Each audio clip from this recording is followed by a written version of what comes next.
দলৈগাঁও উচ্চতৰ মাধ্যমিক বিদ্যালয়ৰ মহাৰজত জয়ন্তীত আমাৰ ৭৫ বছৰীয়া মহাৰজত জয়ন্তী উদযাপন কৰিবলৈ ওলাইছোঁ। আজিৰ দিনতে মই প্ৰথমে 1947 চনত এই অঞ্চলৰ বিশিষ্ট ব্যক্তিসকল বুদ্ধিজীৱীসকলৰ ত্যাগৰ বলত এই বৰথল উচ্চতৰ মাধ্যমিক বিদ্যালয় গঢ়ি উঠিছিল। মই প্ৰথমে তেওঁলোকক স্মৰণ কৰিছোঁ, তেওঁলোকক সুঁৱৰিছোঁ। আৰু 1947 চনৰ পৰা আৰম্ভ কৰি এতিয়া আমাৰ ৭৭ বছৰ পাৰ হৈ গৈছে, কিন্তু বিভিন্ন কাৰণত আমি এই মহাৰজত জয়ন্তী পালন কৰিব পৰা নাছিলোঁ। এতিয়া আমি এই ডিচেম্বৰ মাহৰ 21, 22, 23 তিনিদিনীয়া কাৰ্যসূচীৰে মহাৰজত জয়ন্তী বা প্লেটিনাম জুবিলি উৎসৱ পালন কৰিবলৈ ওলাইছোঁ। এই উৎসৱত লগত জড়িত বিভিন্ন ব্যক্তিসকল, আমাৰ যুৱক বন্ধুসকল, এই অঞ্চলৰ বিভিন্ন শিক্ষাবিদসকল, বুদ্ধিজীৱীসকল, সমাজৰ বিভিন্ন শ্ৰেণীৰ ব্যক্তিসকল, বিদ্যালয়ৰ অধ্যক্ষকে আদি কৰি শিক্ষাগুৰুসকল, ছাত্ৰ ছাত্ৰীসকল আৰু বিভিন্ন বিভাগৰ আমাৰ ওচৰে পাজৰে ৰাইজৰ সকলো সহযোগ আমি কামনা কৰি পেলাই আমি অতি মহা গৌৰৱেৰে এই উৎসৱটো পালন কৰিবলৈ ওলাইছোঁ।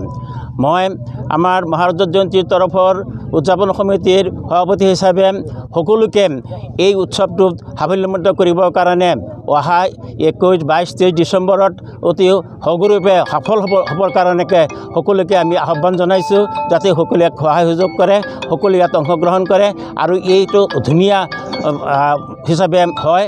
আৰু এই বৰথল দলৈগাঁৱৰ যিটো আমাৰ জ্যোতি, বৰথল দলৈগাঁৱৰ যিটো পোহৰ, এই পোহৰে চাৰিওফালে যাতে বিয়পি পৰে। আমি অসমতে অসমৰ বাহিৰতো আমাৰ আছে। এই অঞ্চলৰ পৰা প্ৰতিষ্ঠিত বহুত ছাত্ৰ ছাত্ৰী বিভিন্ন বিভাগত প্ৰতিষ্ঠিত হৈছে। তেওঁলোকে আমাৰ খালি অসমতেই নহয়, ভাৰতেই নহয়, আমি ভাৰতৰ বাহিৰতো বিভিন্ন দেশত তেওঁলোকে কৰ্ম দক্ষতা দেখুৱাই পেলাই সুনাম অৰ্জন কৰি আহিছে। এই বিদ্যালয়ৰ গৌৰৱ যাতে আৰু আগলৈকে চাৰিওফালে বিয়পি পৰে, তাৰ কাৰণে কামনা কৰি আমাৰ এই মহাৰজত জয়ন্তী তিনিদিনীয়া কাৰ্যসূচীৰে 21, 22, 23 ডিচেম্বৰত যাতে সফল কৰিব পাৰে তাৰে কামনা কৰিছোঁ। সকলোৰে সহায় সহযোগ কামনা কৰিছোঁ। ধন্যবাদ। আজি কাৰ্যসূচী জয়ন্তীৰ মণ্ডপৰ লাই খুঁটি আমি উদযাপন কৰিছোঁ। লাই খুঁটিটো পুতিছোঁ। ইয়াৰ লগতে আমি আমাৰ যিটো থিম ছং, এই মহাৰজত জয়ন্তীৰ কাৰণে থিম ছং, সেইটো আমি উদ্বোধন কৰিছোঁ। আৰু এতিয়া আমি লগতে আমি ৰাইজৰ সহযোগত আমি মেছেজ দিব বিচাৰিছোঁ যে আমি আজি ইয়াত এটা প্ৰেছ মিট দি পেলাই এই কাৰ্যসূচী যাতে সুন্দৰৰূপে হৈ উঠে তাৰ কাৰণে প্ৰচাৰৰ কাৰণে আমি সংবাদকৰ্মীসকলক আহ্বান কৰিছোঁ।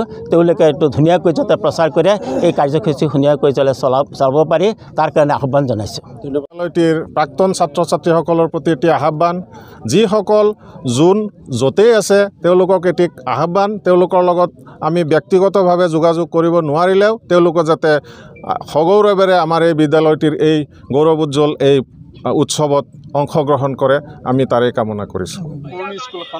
ধন্যবাদ। এইটো মই অভ্যৰ্থনা সমিতিক মই আন্তৰিক শ্ৰদ্ধা ধন্যবাদ জনাইছোঁ।